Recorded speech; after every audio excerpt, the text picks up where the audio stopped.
All right. Hi, everyone. Welcome to our fourth webinar in the Teach Summer webinar series. We're so excited. We have Ryan Allen today. You may know him as Preschool Therapy on TikTok. He's very famous. He has a huge following, and we're so lucky to have him here. So, Ryan, I will let you introduce yourself, and I'll kind of disappear for a second and let you talk through some of the stuff you want to talk through. Then I'll come back and we can do Q&As because I know a lot of our viewers will be so excited to have a chance to ask you some questions. So awesome. I will turn my camera off right now. Great. All right. Well, hello, everybody. My name is Ryan, Preschool Therapy. I am a licensed therapist in Ohio, and where I work mostly with young children. So like 3 to 5 and 6-year-olds, dealing with a wide range of things. I probably specialize more like anxiety and traumas, but I work with a whole gamut of things going on. So I'm excited to be here. I have a thing prepared where I could talk about tons about like tantrums and meltdowns and all that kind of stuff, but I do much better in a Q&A kind of format. So I figure I'll just kind of talk a little bit about tantrums and then answer questions as they come up. So yeah, we'll kind of go from there. So thanks, I'm excited to be here, and we'll go ahead and get started. I think the best place to start really is talking about the difference between tantrums and meltdowns. I think that that's a really important distinction to make, especially because with Teach, I know we talk about autism a lot. So with tantrums, what we usually see is that they are I think they're a developmental milestone. Most kids deal with them at some point in their life. I think like 90% of 3-year-olds have tantrums at some point. And they usually grow out by about 5 years old. And they're usually because something is frustrating us because we can't get what we want or need in that moment. But a meltdown is different in that it is more of a state of overwhelm where we are just kind of overwhelmed with whether overstimulated or maybe it's the too much noise or too much just visual stimuli coming in, and we physically kind of just melt down in that moment. And emotionally, it's very like they look very similar, but they absolutely are different in where they kind of originate. So we'll talk a lot about both of those, and then we'll go from there. All right. So I think when we look at tantrums, it's really important to look at 3 main stages of them, which is a lot of times when we talk about them, we talk about what can I do in that moment when tantrums are happening? Like, what can I do to get them to calm down faster? But really the more important things we can do are the things we can do before and after the tantrum. So a lot of the focus, I think, needs to be on those 2 sides, but we'll absolutely talk about some things we can do during that time. So I think we'll start with prevention, and we'll just kind of work our way through, and then hopefully there'll be some questions by then. I'm actually going to kind of open my screen full here, because if I keep seeing questions while I'm talking, I'll squirrel. So with preventing tantrums, one of the big things I use is an acronym called HALTS, HALTS. And H stands for hunger, A is anxiety and stress, L is loneliness, T is tired, and S is sick. And each of these, except for sick, is on a spectrum where it can be too little or too much of that thing. And if any of them are out of sync, then it can cause us to be more likely to have tantrums. So our goal is to prevent tantrums. Of course, we're never going to prevent all of them, but this is a way to help kind of, one, reduce how intense and how frequent they do happen. So when we're looking at hunger, if we're looking at the too small end of it, then that means that we're either not eating enough or we're not eating enough nutritious foods, right? So if my child only eats chicken nuggets or only eats Burger King hamburgers, then they're not going to feel at their best, and that can cause us to be more likely to have tantrums. The same thing if we're eating too much junk food or too much food in general, that can cause problems. But with each of these, and every child is going to be a little bit different, right? So some kids don't need to eat as much, and some have a lot faster metabolism, need a little bit more than other kids. So it's important to figure out what works for our kids and where they kind of fall on that spectrum. And each one of these kind of is in there. So with the A, it's anxiety and stress. So on the high end of that is pretty clear if kids are getting too much going on in their lives. So maybe they just had a busy day at school, and then we take them to the store and we're like, okay, we're going to go buy some things at the store. And then we go to their grandparents' house and they have just this super busy full day. That can make it so that it's a lot harder for them to manage, and it can feel really stressful. Just like with adults, when we have too much in a day, it can make us feel a little bit off. And then on the low end of that is when kids aren't being stimulated enough. I mean, boredom can create problems. So if we're not giving kids enough stimulation in their day, then it can really cause issues. The L is loneliness, and that's more of our social stuff. So if we are spending a lot of time with people or too much time with people, then that can cause problems. The same if we're not getting enough time. And there where personality can kind of start playing a role, because we have more introverted or extroverted kind of personalities. And an introvert is going to be much more on the wanting to be on the lower end of being around a lot of big groups of people, whereas an extrovert might want to be a little bit more towards being around a lot more. The T is tired, so managing sleep. I think sleep is so important, especially with the group I work with, which is preschools. So they should be getting like 12 hours of sleep a day, including their nap. So that's a lot of sleep that they need. It's very rare that we see them not getting enough, that they're getting too much. It's more that they're not getting enough. So we look at this in terms of children. At the same time, we need to be aware of this in ourselves, because when we get to the section of what do we do during a tantrum, we need to understand that as parents, we need to be at our best whenever this is going on. So if we are not eating enough healthy foods and we're not getting enough sleep, which I know we're parents and it's hard to get enough sleep, but getting the most we can, and we're not getting enough social interaction, all of these things are going to make it harder for us when we get into dealing with the tantrums in the moment. And I think that sometimes we spend so much time focusing on kids that we forget to focus on ourselves and what we need in those moments. Another really important thing to help with preventing tantrums is finding some ways to give kids some choice and some kind of autonomy in their day. And we can do this in a lot of different ways. Sometimes simply saying, hey, we can't do, let's see here, you can't have ice cream, but you can have a snack of a banana or a granola bar, right? So giving small choices in their day can really help, because if you think about it, kids are told what to do from almost day up to sundown, and it can really get to the point where they need to exert some of that. And if they're not getting enough independence or that feeling of independence, then it can really lead to them kind of striving for that in terms of tantrums. So when we're looking at prevention, it's really trying to manage all those little things that can be leading up to it. The same thing can kind of fall into the world of meltdowns, right? So meltdowns are, again, more overstimulation and that kind of stuff. So if we know that we're going to be in an environment that could be overstimulating, making sure that we're bringing things with us that will be able to help kids kind of regulate. So maybe chewies if your child is more of like an oral kind of need, or earphones, or even sometimes I've heard parents carrying like a weighted vest that really help their children. So making sure that we're bringing things with us to certain environments that can really help, and helping our children know the structure of their day. With autism and with preschoolers, knowing the structure of a day can really be a helpful thing. Knowing what's coming next, one of the biggest fears that all humans have is the unknown. And when we can help kids know what is coming up, it can really help them out. So that was me putting like the prevention world into kind of a nutshell, and then we'll get into what do we do during tantrums. So when we're looking at what do we do during a tantrum, it is I think really important, one, to understand why they happen, which is mostly because something gets in the way of us reaching a goal.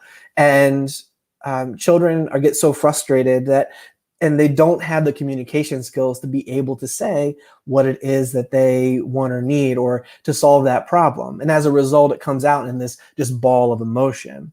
So in those moments when children, they lose it, I like to use, look at the brain when we look at this. So I like to use the hand model of the brain. So if you look at the hand model of the brain, basically our brain's in 3 layers, right? Trying to get this on the camera.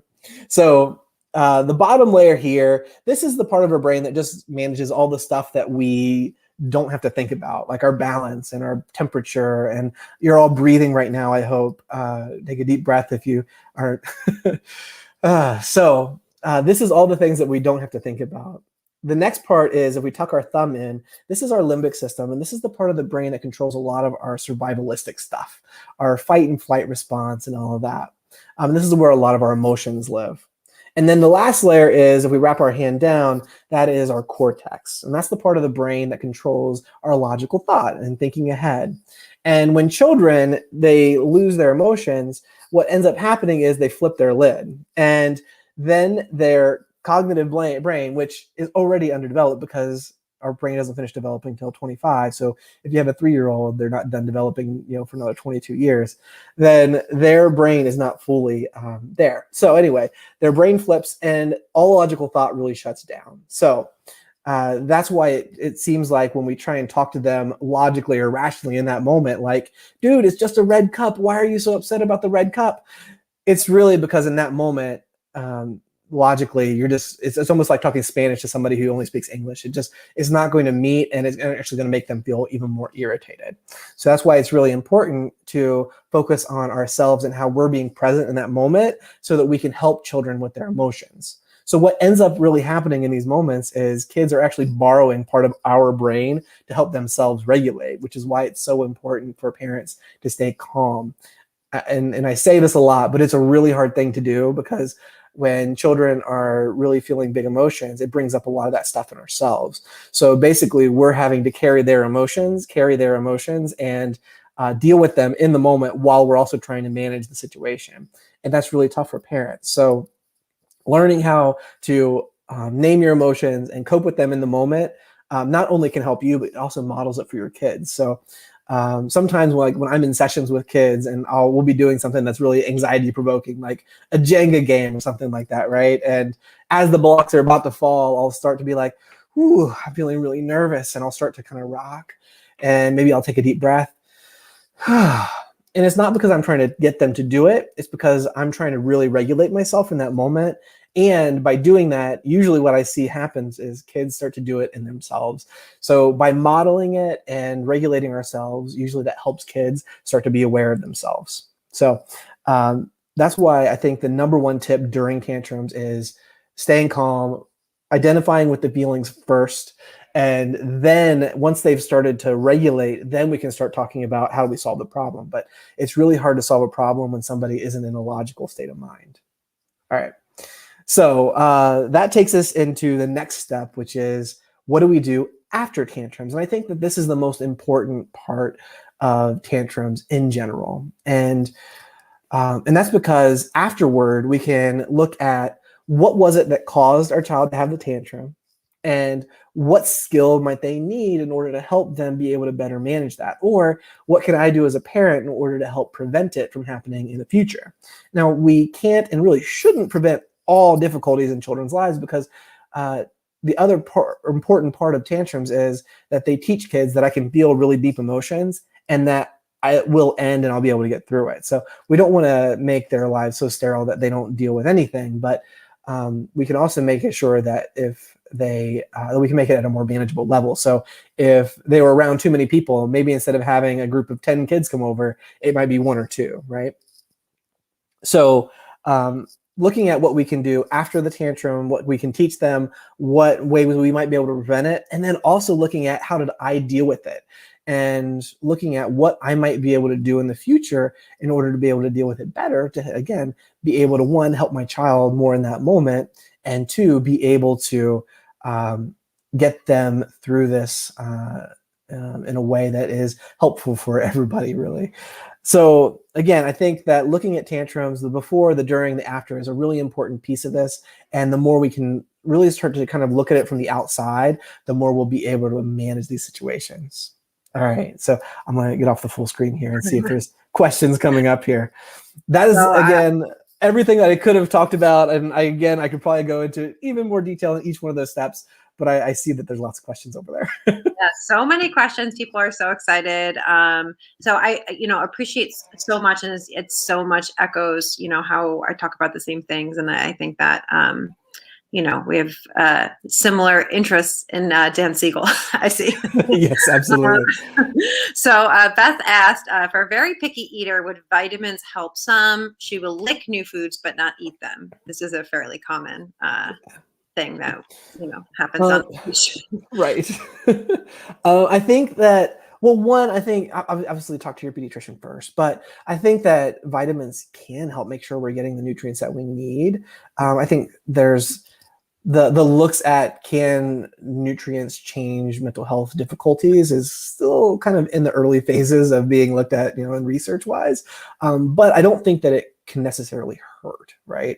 We're talking like a multivitamin, not like the supplement protocol, which is a whole other thing. And yes. just to make sure for everybody. Yeah. So yes, I think that it probably wouldn't hurt, and obviously talk to your doctor to make sure. Okay. Danielle asked, hunger for a child that struggles with interoception, which is actually something I was thinking of too, either not hungry or suddenly hangry with not much in between. A lot of our kids are not feeling the cues of being tired, of being hungry. And, a lot of our kids, as you know, struggle with sleep. Any thoughts about that? Yeah, I think it's a struggle, and I can give some suggestions. I think some things that I've found that have helped kids when I've worked with them in sessions or whatnot is I might say, we'll have a snack prepared, and what I'll do is I'll take a snack break in the middle of what we're working on. And what we usually do, and this is the same thing with emotions, if I say, whoa, I'm feeling really nervous, what kids don't necessarily do is they don't necessarily look at me and be like, oh, you're nervous. What they do is they stop and they're like, oh, am I nervous too?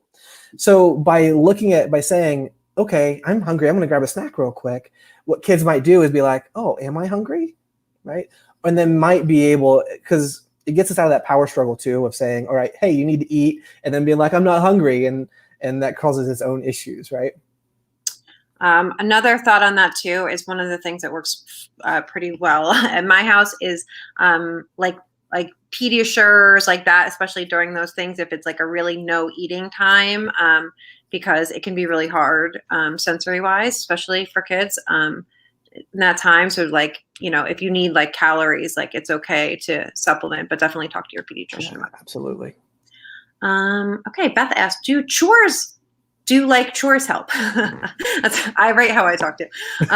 It seems my little one loves to help with chores. Sometimes I can get her to help me do something like that, but it will dissolve most tantrums before they turn into meltdowns. That sounds awesome. Like, I think if it's working for you, absolutely. If you're doing that and it's helping them to regulate whatever's going on in that moment, yeah, more power to you. Go for it. It's about finding those little quirks that help with your kids. We can absolutely give very broad suggestions on what you might be able to do in that moment. But yeah, I think it's a matter of learning what is going on with our child, figuring out what helps them, and if chores are what helps yours, absolutely. That's like a best case scenario, right? Right, and you get some cleaning done at the same time. Awesome. Danielle asks, suggestions for oral stimulation that is not food. Rubber chews are not a good sensory texture. They prefer fabric. Shirts, fabric chewies, etc. are decimated in less than a day. Oh no. That's a really good question. I've never heard that the rubber chewies have not been a good texture, and I would have to do more research to figure out what are some other ones. Maybe Robin, I don't know if you have any. So my suggestion would be maybe that you have to go back even further than just providing like a replacement, because it may be that you actually need more of like a sensory diet where you're getting that kind of like oral jaw stimulation. like throughout the day in like a measured way. And so like an OT evaluation can help you design a sensory diet that may kind of meet that need before we're in that like crisis stage. So it may be, and not always is chewing a sign of just oral sensory seeking. It's just a very quick and efficient way to get a lot of input really quickly, the jaw and the head, which is why we see biting and head banging as like the go-to. So it may be that you need more of like a kind of sensory diet approach throughout the day. You may also want to try like back massagers or like, a small personal massager that is brand new, but like on the like jaw, you know what I mean? So you can get it on the outside as opposed to trying to always give them something to chew on, especially with little kids, because we worry about choking and stuff. So just a thought on that. My little girl is very much a perfectionist, which causes a lot of meltdowns. It's so true. So many autistic kids, most of our meltdowns that we see with little kids, right, is that it didn't go exactly as I had planned. And I planned it last night in my bed. I didn't tell you any of the plan, but I was planning on you doing it exactly how I wanted. And advice for when she can't do something the way she wants it. This is a great question. Ooh, yeah. I think with kids, it's going to take time before we get there. I think for one, it's going to be small kind of victories as we go. With if your child's perfectionistic, it's a matter of one, I think I would do some games and whatnot that help that don't have a plan, like an end game. For example, if you take a perfectionist child and you're like, all right, we're going to draw a picture of a duck. Or I just saw a video on TikTok where a child got upset because their unicorn didn't look like their mom's unicorn that they drew.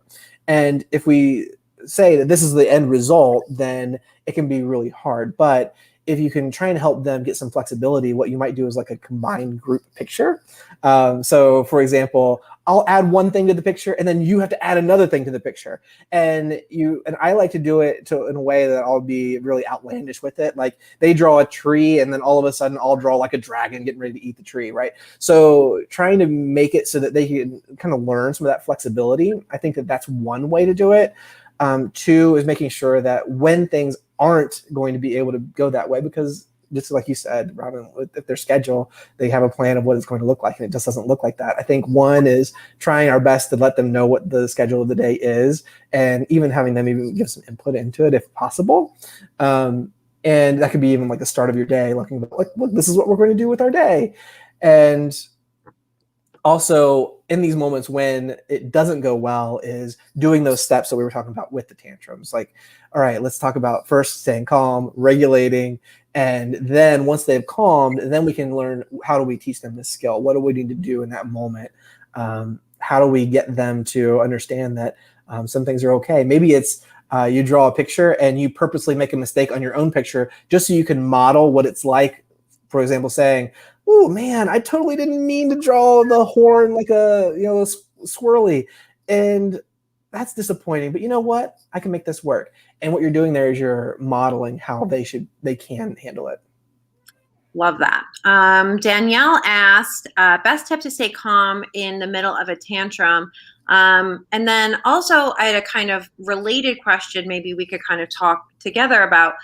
Is a lot of folks that follow AuTeach, are they themselves are also neurodivergent, right? And so we get this kind of compounding effect where a child's meltdown or tantrum can then start triggering meltdown or overload or whatever for the parent, and then you have kind of a hard dynamic, right? Yeah. So maybe you want to talk a little bit about that, and then we can kind of maybe brainstorm a little bit about that kind of common thing that happens. Absolutely. I think staying calm during a tantrum is hard, and as I was saying before, it's because we're not only trying to deal with our child's emotions, but our own brains are constantly they're feeding off of each other, right? So when I am feeling sad, then if somebody's looking at me, their brain is going to connect to that, and they're going to feel a little sad in the nature of just understanding that what I'm feeling. So when we see a child who is feeling really frustrated and angry, our brain is going to read that, and we're going to feel a sense of that. We may not feel it at the same level, but we're still going to feel a sense of it. So being able, one, to understand this whole process, I think, is an important part of it. But two is making sure that we are practicing as many of these skills that we can in times that we're all calm. So taking deep breaths and practicing, I don't know, meditation or yoga or whatever it is that helps you calm down, practicing that in times when you're not feeling really dysregulated can really help. And meditation is one of those beautiful things because you can do it anywhere. You can be in line at the grocery store practicing meditation. It doesn't have to be like this big sit down 30-minute practice all the time. But two, I think, is figuring out in those moments when children are feeling frustrated or angry, what is it bringing up in us, right? So one, what feelings am I coming or bringing up? Also, what are some of the thoughts that I'm having in that moment? I think sometimes the thing that causes the most stress, it kind of compounds the emotion, is this desire to fix it. And sometimes we can't fix it. And that desire to fix it's like, all right, I already feel frustrated, and then I feel helpless on top of that, and then I feel like a failure because I can't fix it, and it just all adds up, and it makes it even worse. So understanding all that's going on and really developing that inner awareness can really help in those moments. And then two, just taking that deep breath and understanding that in the moment of a tantrum, it is totally okay to be like, I am feeling so frustrated right now, and I see you're frustrated too. I'm going to take a break for just a second, and I'll be right back. Or I'll be right here when you're ready. And by doing that, you're modeling taking a break for a second. And it's totally okay to take a step away and calm down and then come back, especially if you're getting to a point where you're getting so dysregulated that you're actually increasing the problems. Yeah. And, for neurodivergent parents listening, it's so important that we like put on our own, oxygen masks or whatever, that you have like a good plan for your own regulation. Because oftentimes, as being both caretakers and neurodivergent, we're burning the candle at both ends, where we're doing, we're stretched thin as parents, but then what starts slipping is like our own stuff that we need to be doing for ourselves, and then it becomes this like kind of compounding issue. So it's really important that we all like prioritize the things that keep us regulated, and that those don't slip away as parenting gets how it gets. Yeah, absolutely. I think that's the hard part is taking care of ourselves, because I think, especially as a child therapist, and what I tell other child therapists is that you need to have a really solid foundation in understanding adult mental health too, because parents are always going to bring their children to therapy before they're going to bring themselves to therapy. And you might be their first introduction to therapy. So yes, I think it is really important that as parents, we're taking care of ourselves too, and really being aware of that, because that is going to change the whole dynamic of everything else too. Totally. Claire asks, we struggle with meltdowns in times of excitement, like on the way to the pool. 3 kids worth of enthusiasm bounces off of each other and is overwhelming for my youngest. Any thoughts? Yeah, I think, is it the sound maybe, everybody just kind of being super excited. So I don't know if the ear covers would help in that moment, or if maybe you can give them something else to focus on while all this stuff is going on. That might be a way to help.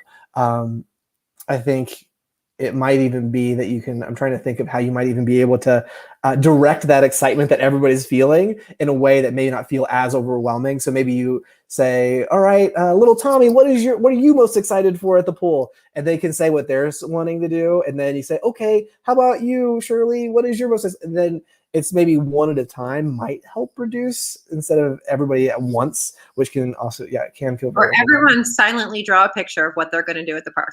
Yes, love it. But yeah, I really like that suggestion. And also, like, your other kids, if they're neurotypical and your youngest is not, right, then it may be also like you might want to have a conversation with them and be like, keep it chill in the car. Right. For everyone's sake.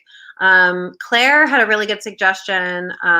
She said we picked up the loops, earplugs, which are fantastic. Like Casey Davis, she got me on them, but they, that's a really good like access suggestion for. I haven't even seen those yet. I'll have to check them out. They're like they're noise canceling, but not totally. Like they're just okay. little, and they're really like small, portable. They're not like electronic. They're just like plastic. They're kind of like AirPods almost. Kind of, but they're like they don't play music. They're just like they just fit in your ear. They're super comfortable, nice. But you can still hear your kids. And a lot of people I know, parents use them so that they can still hear their kids, but it gives them just like enough control over the volume to be able to respond instead of react.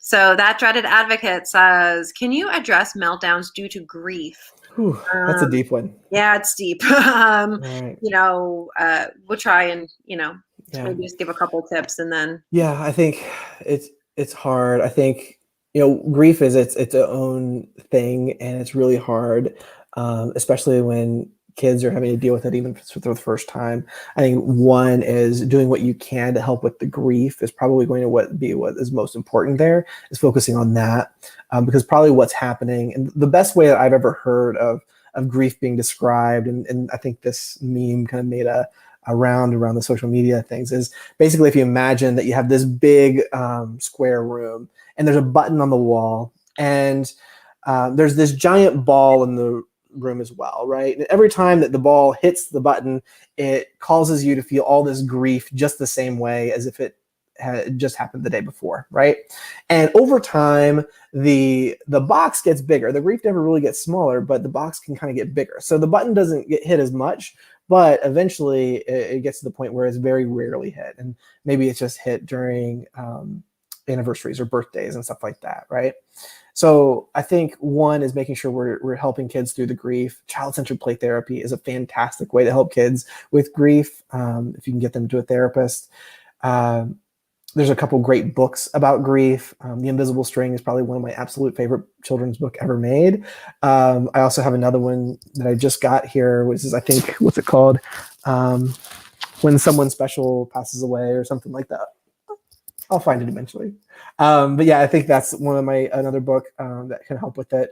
But I think the meltdown is really more of a symptom there of the grief, and we have to address the grief probably first. That's great suggestion. I wanted to bring up something that you said earlier, because I just love the way that you said. I thought it was such like a poetic way of talking about it, that kids are, when we're co-regulating with them, that they are borrowing part of our brain. And I thought that was just so lovely. And maybe we could talk about that a little bit more, because a lot of parents, I think, especially neurodivergent parents, I feel like are reparenting themselves in some way, right? Because a lot of parents are being diagnosed, much later in life with, various neurodivergencies, and it was the 80s, and that's how our parents responded to our personal struggles, was very different than perhaps maybe we want to do for our kids. And so parents, what are some coping strategies, or, that you regularly kind of suggest to parents that they could try during a time where, if they don't know what that even looks like, is a good. I think, right. I think in order to help in those moments, the most important thing we can do is make sure that we are developing a relationship with our emotions. And because in those moments, when we start to feel and the kids start to borrow our brain, basically they're using our coping skills. So if we haven't practiced them and we don't have any coping skills when we're dealing with this stuff, then it's almost like the blind leading the blind, right? It's just, we can't get anywhere. So I think one is keeping an emotional journal is a really great way to do that. And that can, we're in a world where you can do it written, or you can do it typed, or you can do it even video, where you're just talking about things that have happened in your day and how you might have felt during those times. Meditation, I said it before, meditation is very well researched and is a wonderful thing to do if you do it right. And Dan Siegel has you can listen to it on YouTube. His Wheel of Awareness is a great meditation to help get in touch with your emotions. And the more you do that, the better you'll get at dealing with them in the moment, because what ends up happening is some people who have never really developed a relationship with their emotions, they don't feel them until they're at like a 9 or a 10. But we want to feel them when they're like a 2 or a 3. That way we can do something about it. And that's the same thing that happens with kids, right? We're like, there was no buildup. It was just like, boom, they were there. But there usually is a buildup. We just don't know to watch for the signs. Yes. And I regularly, whenever I hear someone tell me that a kid had behaviors like completely out of nowhere, I'm like, like, let's look a little closer at that, because there's usually something, it might be something so small as just like one hand clenched, right? Like, right. Usually there's, kids have a tell. It's just like you kind of have to figure out, what it is, and it might be subtle. But there's always something there. That's such a great suggestion. Any other questions from our audience?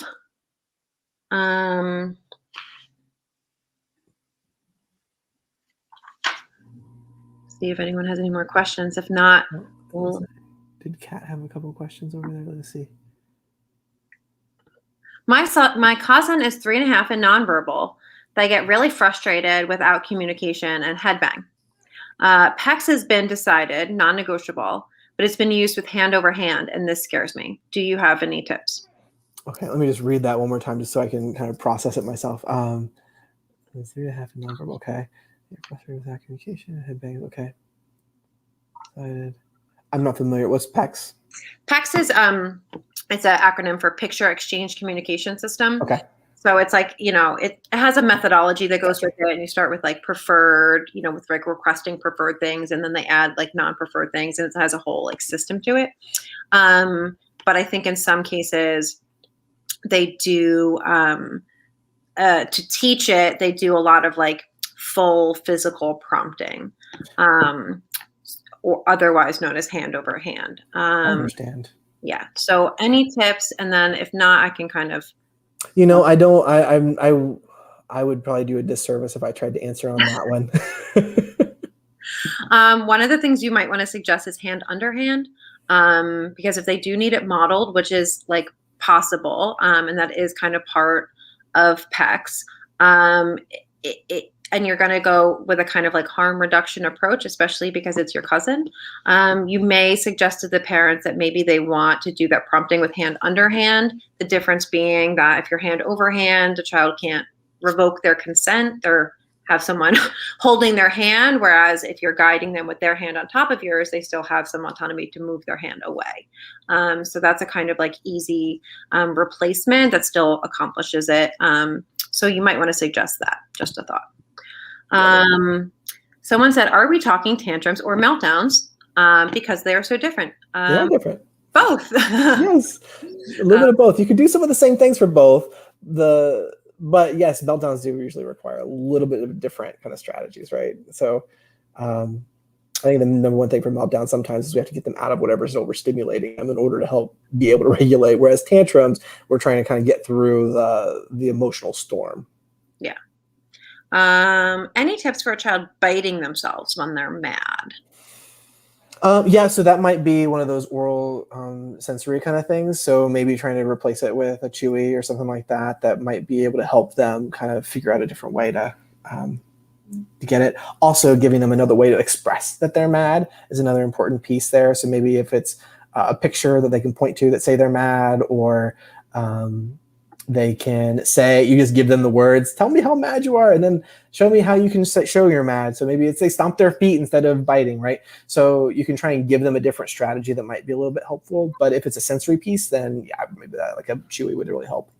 Yeah. And it's like they're, it's probably trying to address some of the like emotional dysregulation and physical dysregulation with that like quick burst of like sensory input. So you may want to, talk to an OT, but think about replacing it with something like a hug or like something that's going to deep pressure, that's going to like meet that need without the need for the biting. Right.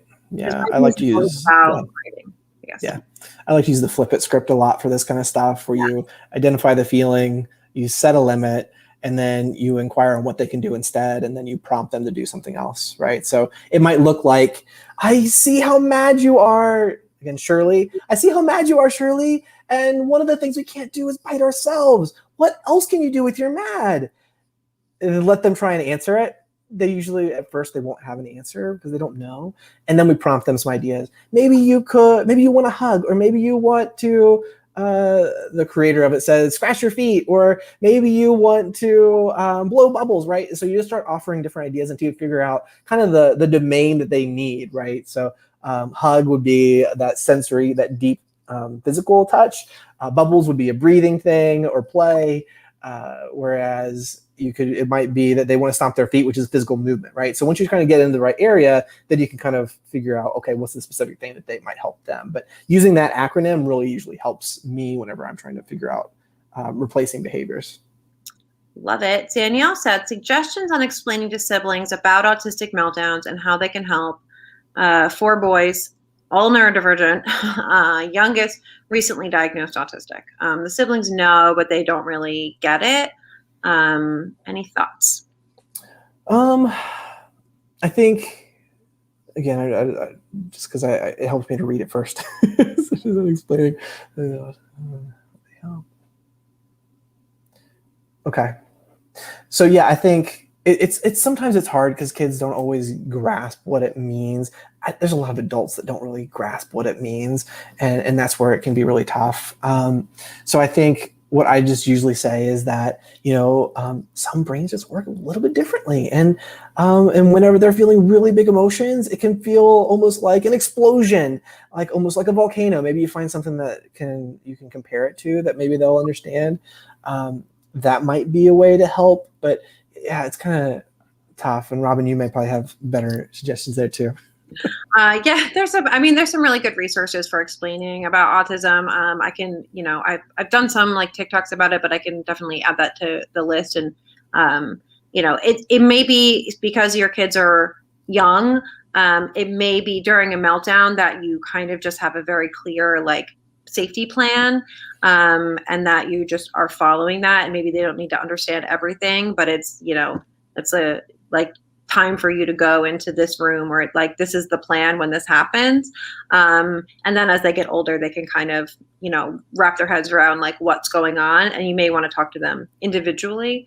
But in the moment, I think, if you're handling the youngest child's meltdown, you actually just need the other ones to be safe, and to know what to do. So maybe focus more on the kind of description of the behaviors that you want from them during that time, and what your kind of family crisis plan is, especially if they're aggressive meltdowns. Love it. I tend to want to hug my daughter when she's feeling big emotions, but she absolutely does not want to be touched. Any favorite alternatives? Yeah, I think I would ask your daughter what she needs in that big moment, right? Because in that moment, it's what we want to do or what has helped us, but that's not always the same thing that helps our kids. And that's where that flip it script really helps, because we can figure out specifically what our child needs in that moment, and then we can start to offer that instead. And I think that's the most important piece. So maybe it's not a hug for her. Maybe some kids, they want space. And the hard part there is then now I'm left feeling like there's these emotions and I wanted that connection and I didn't get it. And now as the parent, I have to deal with that. And that's really tough. So I feel I get that there's 2 things here. There's her wanting one way of calming and that sense of maybe rejection that you're feeling, and being able to kind of cope with that, and then maybe find a way to rejoin later on. But yeah, I think that's a great question. Any suggestions for pulling siblings' hair? It's totally random and not from anger. Yeah, so I don't think that really any behaviors are ever random, but I believe it was probably not anger. I would look at what's going on right before it, and there can be lots of different reasons. Sometimes it's because they don't know how to how to initiate play, and maybe that's how they figure that they can do it. So that's one thing. It could be that they're bored and they're like, all right, this will create some chaos. Let's do that. So they do that. And once you figure out what is going on right before it, then you can figure out a way to try and get them to do something different. But you have to know why in order to be able to address it. So if it's boredom, if they are bored one time and you see that they do something besides pulling hair, then you make sure to really put a lot of attention on it. So we also want to make sure we're focusing on the positive of what they are doing. Love it. Claire asked, do you practice a safety plan in advance, like a fire drill? Yeah. Especially if you're dealing with like aggressive and or dangerous behaviors, that needs to be ironed out ahead of time. I'm going to go here. You're going to go here. This one goes here. If you're a teacher, also you need to have one for your classroom. But particularly if you have any aggressive and or, dangerous type behaviors going on, like absolutely. Right. You want to add to 100%. That? No, I think that's great. I think that we should drill most things, right? I think I'm a proponent of doing like anger drills even. So like if your child has a lot of problems with anger and aggression, then we say, all right, let's pretend we're angry, something happened. What are we going to do? And then you practice it. And that is for maybe the kids in the family, but also for that child, they can practice what they should do instead of, the aggressive behavior. That way they're starting to build that formation in their brain to practice something different.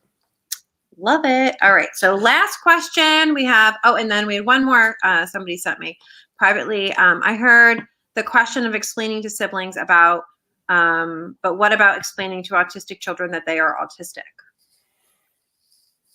And I can answer this if you I'm going to let you answer that one.